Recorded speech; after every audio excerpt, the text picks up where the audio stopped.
Hi Professor, my name is Sejal Bahel and this is my project.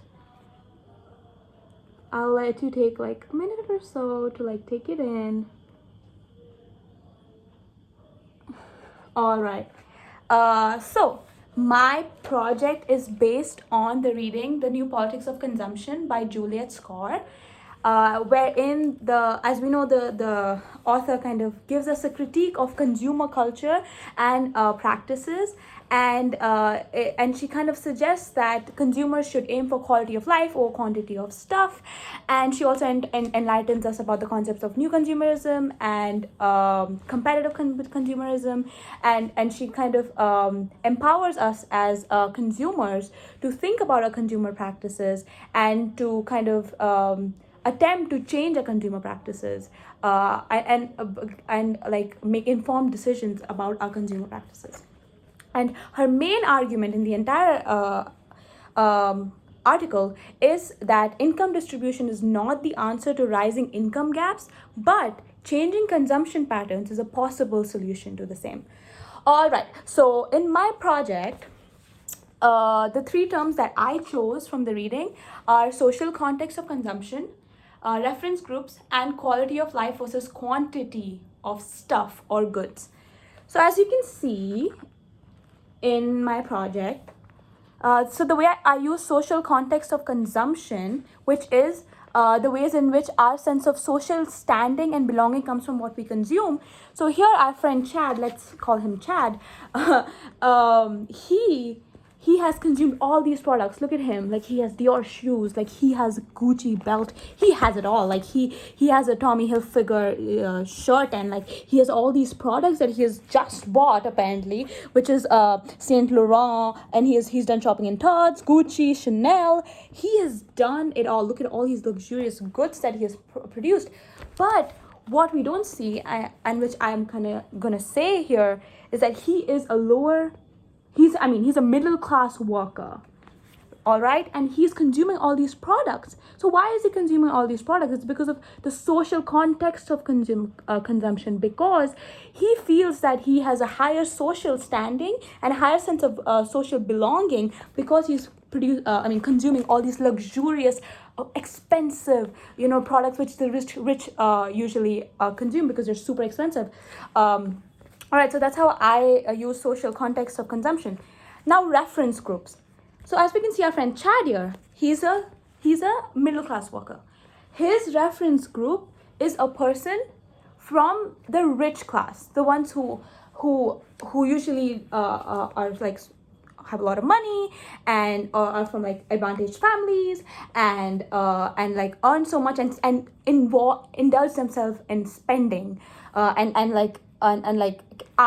can actually buy all these products that our friend Chad has just bought and is wearing. So his reference group are those groups, not the middle class people that he kind of talks to every day and is friends with, but the upper middle class and the rich. And that's why he has consumed all these products.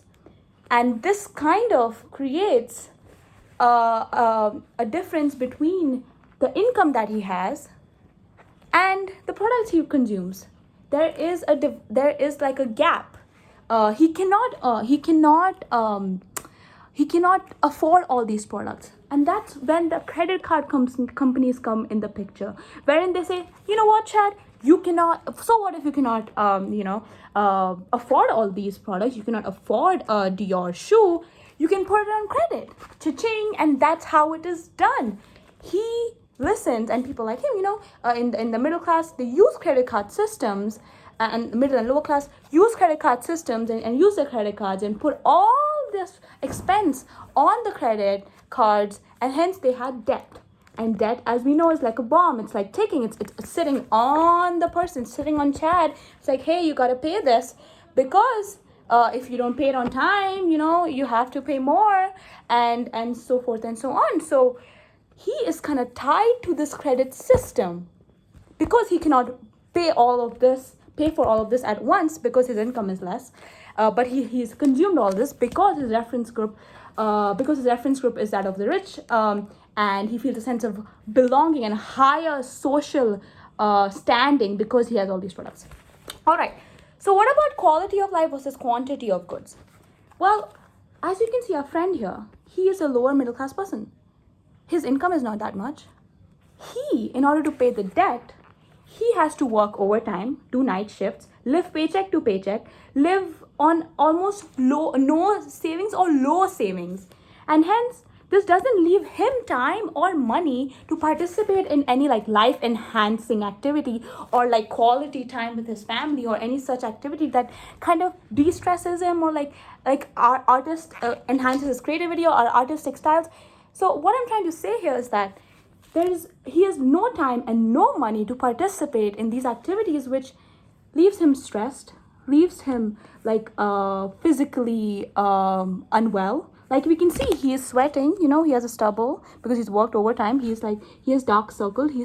And he just doesn't look happy. Does he look happy to you? Well, exactly, he doesn't look happy. So his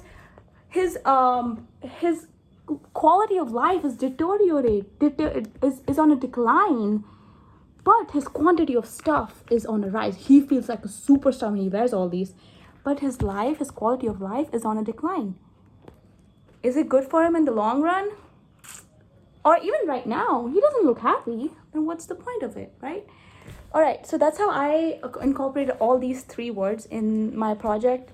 And just gave a commentary on how this social context of consumption kind of affects us as consumers and may not be good in the long run, and hence there's something wrong with it, and hence we should attempt to change our consumption patterns and be more mindful about our consumption, which is what Juliet Score in her essay kind of tries to tell us and informs us.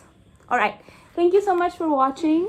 I hope you liked my project and can't wait to hear what you think about it.